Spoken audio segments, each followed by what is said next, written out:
Hi Johnson and Turing Group, and welcome to Friday's maths lesson. A huge well done for all of your hard work that you've been putting into your maths this week.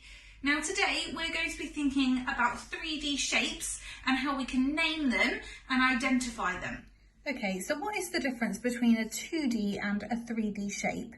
Well, 2D shapes are flat and 3D shapes are a solid shape. And you can see the example here of a square and a cube. And cubes have faces in the shape of a square. Today, we'd like you to spend some time recapping on the 3D shapes that you've been taught before. So you can see here, there's a pyramid, a sphere, a cube, a triangular prism, a cylinder, a cone, a cuboid, and a hexagonal prism.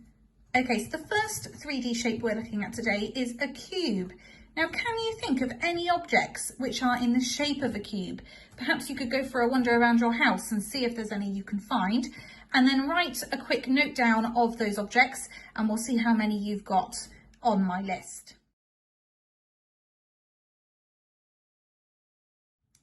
Okay, so here's some examples of things that you might have found. So a Rubik's Cube, a gift box, if you've got any younger brothers or sisters, maybe little toys like this, a dice, a jack-in-the-box, and some cubes. Okay, next up we have a cuboid. So again, have a look, have a think around the house. What things do you have that are in the shape of a cuboid? Write them down or draw a picture of them, and then see how many you can get on my list. Okay, so in these examples, a block of flats represent a cuboid. Some of you might live in flats. A TV, a washing machine, a DVD box, and your cereal boxes. They're all examples of cuboids. Okay, next up we have a sphere. Can you think of any objects which are in the shape of a sphere? And then write them down, draw a picture of them, and see how many you can get on my list. Okay, here we are. So we've got a football, different types of fruit. So you might have oranges or apples in your house. They are spherical shapes. A tennis ball again, and planet Earth. Okay, next up we have a cone. So can you think of any objects which are in the shape of a cone? And then we'll go through my list.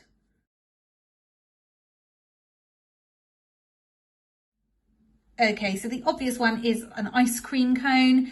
Then we've got kind of this horn shape, a party hat, and a traffic light cone that you might see on the roads. Okay, next up we have a cylinder. So have a think, is there any objects you can think of that are in the shape of a cylinder?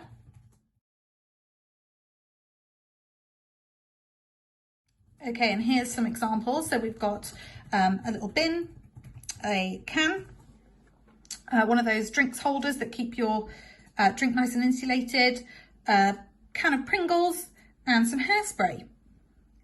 Okay, and then we have some other 3D shapes that are slightly trickier to find in your house, although you may have some of them. So the next one up is a square-based pyramid.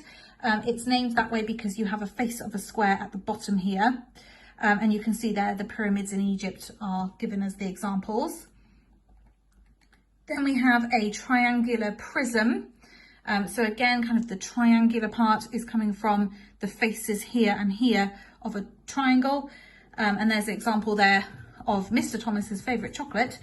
And again, you might have some other things in your house in this shape, but it is slightly trickier. Okay, so now that we've recapped on the names of some of the 3D shapes and we've had a little hunt around and a think about them, we would like you to log on to Mathletics now and complete the activity. So it should have been assigned to you, called Collect the Objects. And you can see here it's asking you to place the square pyramids onto the table. So good luck with that activity. And I will see you again next week for more maths. And well done everyone, because you've had a really busy week. So good job, and I will see you next week. Bye.